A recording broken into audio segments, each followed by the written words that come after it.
TV Man es una criatura neutral, o sea que solo ataca cuando vos la atacás primero.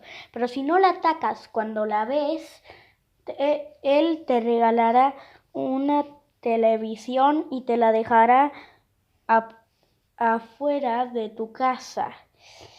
Así que hoy vamos a escuchar su sonido.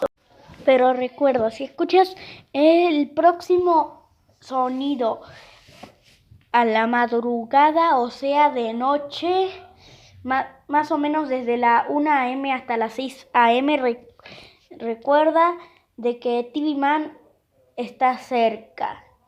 Pero no lo ataques, porque si no te perderás una TV nueva. O bueno, nueva entre comillas, porque es de los años 800 más o menos. Así que te voy a poner el sonido en 3, 2, 1...